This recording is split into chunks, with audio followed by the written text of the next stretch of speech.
we interrupt our regularly scheduled programming for a Channel 3 special report. These creatures, these zombies, or whatever the hell they are swarming the city. Greetings, you video nerds. Tac Nerd 1.0 here. Thank you, everyone, for getting me to 3,000 subs. We're not going to stop there. We're going to go for 4,000, 400,000, for whatever. We're going to get there. But to thank everyone, I want to come back a little more to form for what brought me here. And I want to give you something that I think, I don't know why I didn't make a video about this ages ago. Let's do the survival shotgun video. Now, if you have been around YouTube and in the firearms community for a while, this came out, wow, like 10, 12 years ago. Dave Canterbury, the legendary Dave Canterbury, I think he did this video first, and he proposed what has now become called the survival shotgun. Basically is using a relatively cheap single shot, mostly 12 gauge shotgun, cutting it down to like a legal limit, then packing it with all sorts of survival doodads and non-such. I made one of these a long time ago and I just never thought to make a video about it. Let's start the video with the first thing. What is this? This is a single shot 12 gauge shotgun, and this is a Hatfield. This is the quintessential cheap ass Walmart shotgun. Even in 2022, this is still pretty much the cheapest shotgun they have, cheapest firearm that they sell at big box stores. Now, here's the thing. These are meant pretty much for hunting. So when they sell them, they have like a 20-inch barrel on them. Obviously for, you know, for whatever we're talking here, survival, alien invasion, you know, Red Dawn type scenario, you probably don't want a 20-inch shotgun. So most people get these, they lop off about 10 inches, you know, so they're legal. Now, my approach to this was to pretty much go as cheap as I could, but still make it useful. So you can see, this is all the work that I have done here. And now when you get these, I don't have a picture of when I first got this, what it looked like, but I'll roll in something. I guess the killer app for these shotguns is that they fold.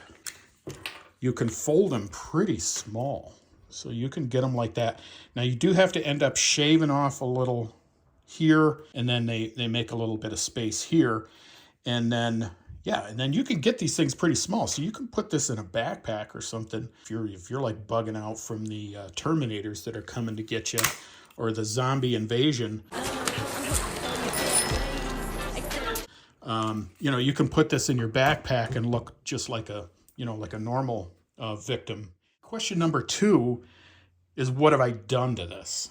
So this is what you get. So you want to pack as much crap as you can onto this so that you have everything you need. Again, the first thing is you cut these down, because as you get them, they are, like I said, they're about 20 inches. Now, if you time this right, you can cut it down at one of the nubs here, and you can get it to about, I think, 19 or 20 inches. The legal limit for a shotgun is 18. You would always want to stay above that just in case. Well, first off, you know, I sprung a couple dollars and I got this this high visibility sight. So these come as, you know, they're made for ribbed shotguns, and they do work pretty well. They have those neodymium magnets, and they do stick pretty well, but they're not, you know, up against a 12 gauge blast. Sooner or later, it's going to come off. I put a little bit of super glue in here. I think it was super glue, or maybe it was epoxy.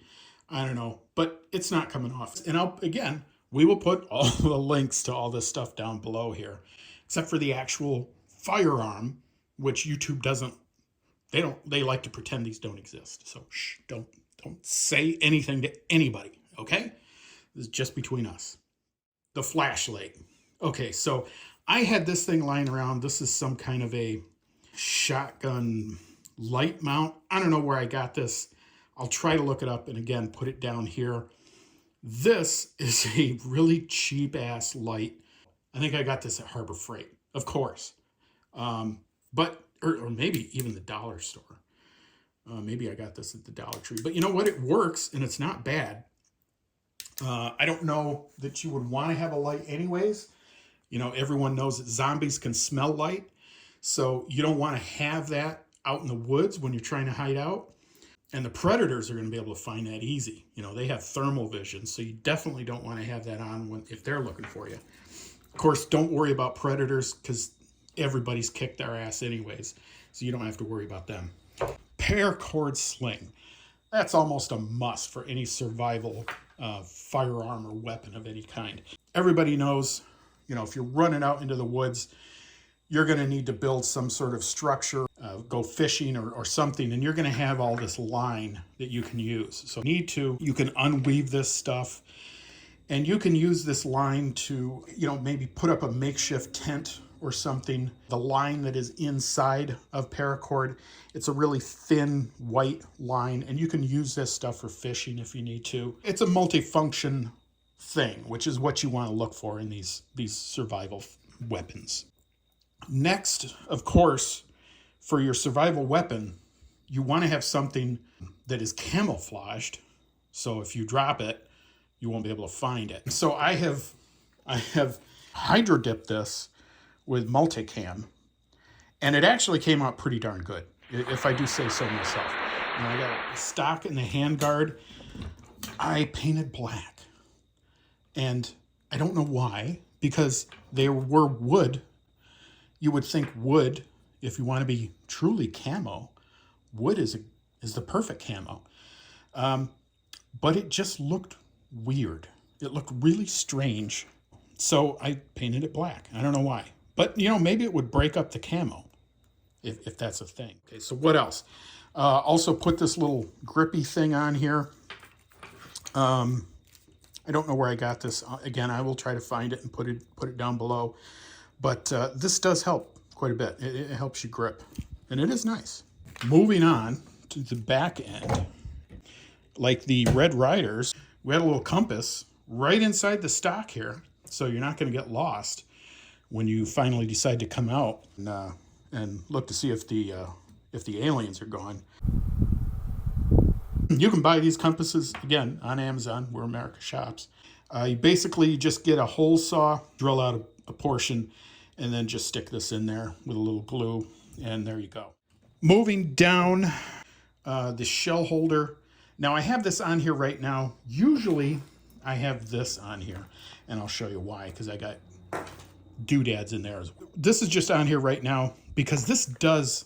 I'll tell you, this does make it pretty heavy and unwieldy. But this is nice. You know, you can carry a few shells with this.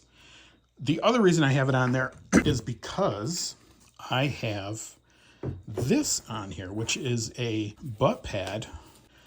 And this holds some more surprises. This does come with like a plastic pad on it. But I'll tell you, this thing is punishing. The recoil on this thing is punishing. This gives it, first off, it gives it some good cushioning so you can actually shoot the thing. And then also what you've got here, now you've got one compartment that comes with it normally, and I use that to put some more shells in there. There's a slug in there, and then there's another slug in there, and I think that's it. If you have a hole saw, you can put another hole in there, and then I have this, and that is the ubiquitous shotgun adapter. If I can get this in focus. Now, this is a 12 gauge to 357/38, and this is rifled. I think I got this off eBay. I don't think you can buy these on Amazon anymore, but I have tested it, and it actually works fairly decently. Now, I will tell you one thing. Don't follow my advice because this says it's for 357. I don't know if the Hatfield would be able to contain that much pressure. I just use fairly low-powered 38s in here. I wouldn't do anything else. But don't listen to me. Don't do this at all, in fact. And this basically just goes right in there, and then you can put a 38 in there, and then it's got, you know, maybe a couple inches of rifling. And it, believe it or not, it's enough to stabilize the bullet. That's basically all you're going to get in a snub-nose revolver anyway. Why did I choose 38 instead of something like 9mm? Just because I have 38s. 38s are really easy to load. They are nowadays harder to find, really. The easier thing to find is a 9mm. So if I really wanted to be Mr. Survival, I probably would have used 9mm. Whether I will get more of these, I don't know. I guess if you were going for a survival thing, the chamber reducer or the chamber adapter that you would probably want to use would be either 9mm or 22. I think maybe 22 would be the no-brainer because you're going to find a lot of those. You could also, and then you could also carry a lot of 22. What else though is this? This is the pack that I have. This usually goes on the buttstock. Right now I have this shell holder on here, so this is pretty good for like 38s. Like I said, if I wanted to carry those, you can take these off, and you can put whatever you want on there. If you want to put a 12 gauge holder on there, you can do that. Okay, so what do we have actually in here? All right, so we have the ever lovable Altoids survival tin.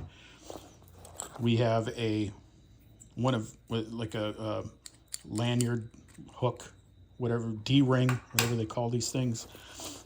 We have a multi-tool. Again, this is one from Cabela's that I got cheap. Again, remember, the whole idea behind this was to do this as cheap as possible. So I kind of just grabbed stuff that I had lying around or stuff that I could get cheap.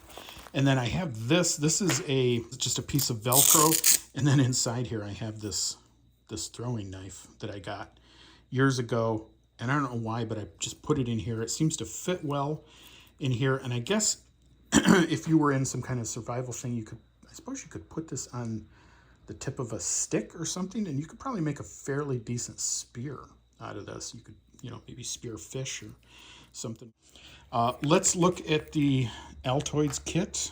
Of course, this is closed with Ranger bands. All right, so in the Altoids case, we have another one of these. Now, I just got this from the Dollar Tree, and it's probably pretty useless. I think it would break probably the first time I used it. But the other stuff I got in here, I've got some alcohol pads, a few of them. And then we've got some super glue for like wound closures or whatever have you. We have some lip balm for lip balm. And then also you can actually light lip balm, use it as kind of a candle. And we have... what else do we have? We have this really cheesy, cheap flashlight. Again, I got this from Dollar Tree. This was in a pack full of some stuff. We have a lighter, obviously. You want to have that as well. It's the easiest thing to light fires with is a lighter.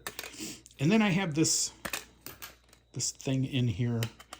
I got this years ago. This is this little card thing. I used to carry this in my wallet, but of course, go through any kind of a metal detector, they're going to find this and they're going to have a problem with it. So this has a ton of options on it. You can use this part as a saw. You've got a bottle opener. You've got a can opener. I think that's like a wrench, measuring tool, all sorts of different things you can do with this. Now, I also keep close to this little sling here that has more shells on it. So, you keep that close to it. You can grab that too. So that's everything that I have in here for right now. So what I would like from all of you is to leave your comment down below of what else you think I should put in here. What you think I missed? What do you think I should include? What do you think I should leave out? Tell me that as well. What else I think I should add? I think I should have some sort of like a survival blanket in here in this Altoids tin, or maybe one of those ponchos so that you could, because right now I have nothing to make a tent out of. But that I could put that, or I could put that in the tin or even in here. Anyways, folks, I know this has been a long video, but I want to thank everyone again for 3,000 subs. This is a little fun thing that a lot of us preppers do. Whether the actual usefulness or not of any of this stuff, I really don't know. I don't know if a person could survive out there with this stuff. So guys, that's it. Again, I want to thank everyone for 3,000 subs. Thank you so much. We're going to keep going. We're going to get to 4 and on and on and on. All links will go down below. Again, help out with my Amazon affiliates links. And that's it. Again, thank you, everyone. And this is Tac Nerd signing out. Buy a shotgun.